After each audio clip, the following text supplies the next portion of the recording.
আমরা একটিবার ওই পার্লামেন্টে এই আল্লাহর কিতাব পাঠিয়ে, এই শ্রেষ্ঠ কিতাব পাঠিয়ে, এই কিতাব আমাদেরকে আসলে কি উপহার দিতে পারে।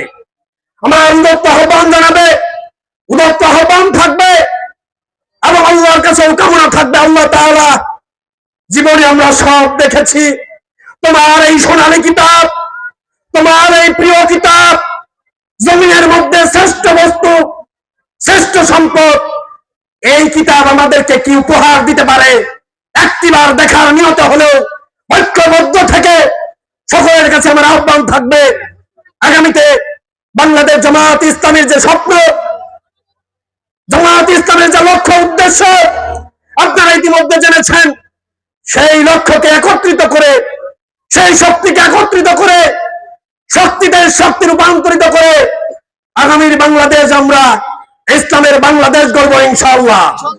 আমি আপনাদের কাছে উদাত্ত আহ্বান জানাবো, যদি ইসলামের ঐক্য বাংলাদেশ গড়তে গিয়ে 24-এ যেভাবে রক্ত দিয়েছি, যদি আরেকবার প্রয়োজন হয় এই রকম আরো রক্ত দেওয়ার, এই রকম আরো শহীদ হওয়ার, আপনারা রাজি আছেন কিনা কথা বলেন?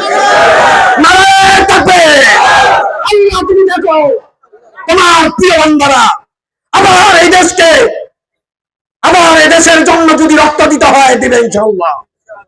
উদাত্ত আহ্বান রেখে সামনের দিনে সময়, শ্রম, অর্থ কুরবানি দিয়ে দেশকে আমরা সোনার বাংলাদেশ গড়ব ইনশাআল্লাহ।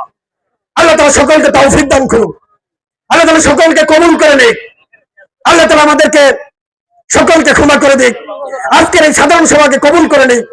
যারা আসতে পারেন আমরা দোয়া করি, এই কোরআনের মঞ্চে, এই কোরআনের আলোচনা সভায় ক্ষোভকে ছেড়ে ফেলে দিয়ে আল্লাহর শ্রেষ্ঠ কথা শোনার নিয়তে প্রিয় ভাইদের কাছে তৌফিক দান করুন। আমরা সকলে আল্লাহুম্মা আমিন।